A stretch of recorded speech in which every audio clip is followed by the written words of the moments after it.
I only need to perform a few basic steps to sell my home, right? Maybe, but someone needs to do a bit more than a few basic steps, whether that's you or your realtor.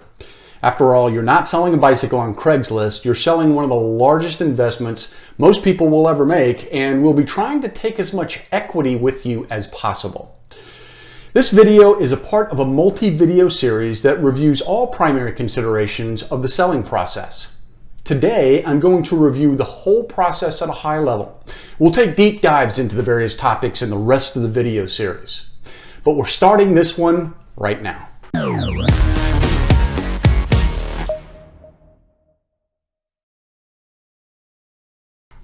Hi, I'm Jim Smoke with Carolina One Real Estate in Charleston, South Carolina. If you're new to the area or are interested in all things real estate in Charleston, then be sure to hit the subscribe button because this is the place to be.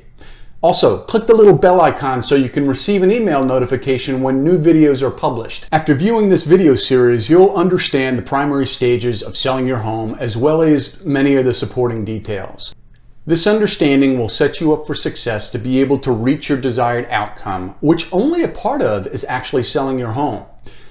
Contrary to what some people think, the process of selling a home doesn't start with putting a sign in the yard and getting it listed in the listing service. It actually starts much earlier than that. But how early depends on several factors. First is the why. And it seems almost elementary, but this is a really important point. It's not uncommon for people to sell their homes only to regret it, especially when they find that a bit more forethought could have course corrected their situation early. Next, you'll want to find a realtor that you feel can help you accomplish your goals. I'm going to cover this step at the end of the series because I think it ties to all of the steps in the process. Early preparation is the next stage in the process. The amount of effort here will depend on your situation and your goals, but it's safe to assume some level of work needs to be done, whether it's major repairs or minor touch-ups. Before you put your house on the market, you need to determine a price. And I know this is a bit of a duh moment. However, this step quite often receives brief and less than critical thinking, and it translates directly to your bottom line. More on why this is so important in a later video. Once we've determined our price, we need to then market the homes to buyers in local, national, and sometimes international communities. Some people think that simply involves plopping a sign in the yard and listing the home in the MLS, then waiting for the buyers to come. You can do it that way, and what you reap will be commensurate with what you sow.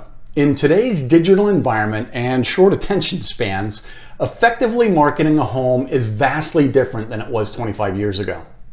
Okay, assuming all of the prior steps have been completed, you'll hopefully receive an offer on your home that you want to accept. Offers are not just the price a buyer is willing to pay. They're substantially more involved than that.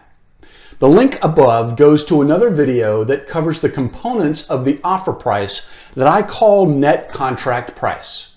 The second link goes to a video that talks about the second set of offer terms, which are contingencies. These videos were published for a buyer's audience, but they are completely applicable for this process as well. And you're likely going to be a buyer when you sell your existing house. Be sure to watch these videos. You need to know this information. Okay. Let's assume that you've thought through all of the terms and have agreed to the offer. This results in a ratified contract and starts a series of clocks that start ticking towards closing. If you don't already have your next housing arrangements lined up and you want to buy another home, now is the time to start that search.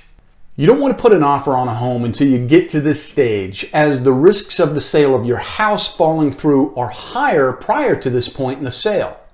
The last thing you want to happen is to find a house that you love, go through the offer and subsequent processes, only to have to let it go because your sale fell through.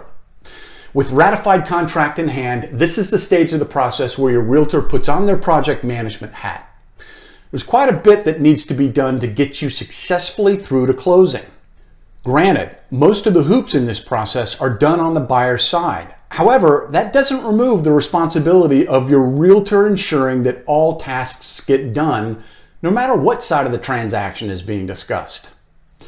Once these steps of getting to closing are done, one of the last major steps is the appraisal that the buyer's lender will have done to ensure the market value of the house is equal to or higher than the loan value. After the appraisal is complete with a positive result, the lender will do their last approval checks to give their final loan approval to the buyer. It's during these last steps that you need to get packed up and moved out. Although not always the case, it's very common for contracts to state that possession of the home by the buyer will take place at closing, which means you can't be in the home on closing day. Once closing happens, you have sold your house and moved on to the next stage in your life. Keep an eye on your email for the next video notification where we'll be discussing the stages that cover the why of your selling, the early preparation process, and the pricing of your home. If you're thinking of buying or selling a home, contact me via any of the contact methods below so I can help you get started. If you like this video, be sure to hit the thumbs up button, leave a comment, share it with a friend, and subscribe to my channel so you don't miss any future topics. Hey, thanks for watching, and we'll see you in the next video.